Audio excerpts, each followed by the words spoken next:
Epikurus, seorang filsuf Yunani, bertanya pertanyaan yang pertama. Mengatakan begini, perhatikan ada dua kata yang menjadi pergulatan jiwanya. Kata mampu dan kata mau.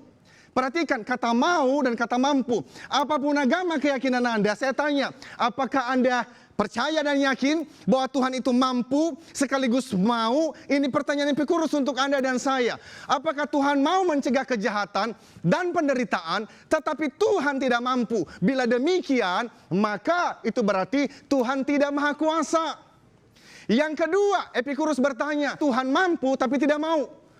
Atau jangan-jangan pertanyaan yang ketiga. Pertanyaannya adalah bagaimana dengan virus corona, pembunuhan, bencana alam, anak lahir dengan fisik jauh dari sempurna. Bila demikian halnya, mengapa kejahatan dan penderitaan ada jikalau Tuhan maha kuasa sekaligus maha pengasih? Atau Epikurus masuk kepada kesimpulan yang keempat. Jangan-jangan Tuhan sebetulnya tidak mau sekaligus tidak mampu. Pertanyaannya, kenapa Anda menyebut dia Tuhan? Pemirsa, dengarkan baik-baik. Pergulatan jiwa dari Epikurus adalah dia tidak mampu mensinkronkan, memahami dua hal yang paradoks. Paradoks itu adalah sesuatu yang sepertinya bertentangan, tapi sebetulnya itu bisa dipahami dan diterima. Namun pintu untuk menerima ini, apapun agama keyakinan Anda, dengarkan baik-baik. Namanya iman. Iman itu pertanyaannya adalah datangnya dari mana? Iman datangnya dari mana? Tolong dengarkan baik-baik. Dari informasi dan referensi yang Anda terima sejak Anda masih kecil sampai hari ini. Pertanyaannya, apakah informasi dan referensi membawa Anda bertanya seperti Epikurus? Dan akhirnya Anda meragukan Tuhan di tengah-tengah penderitaan yang sedang terjadi. Atau sekali lagi, apapun agama keyakinan Anda punya informasi dan referensi yang akhirnya Anda meyakini God is in control. Bahwa ini paradoks.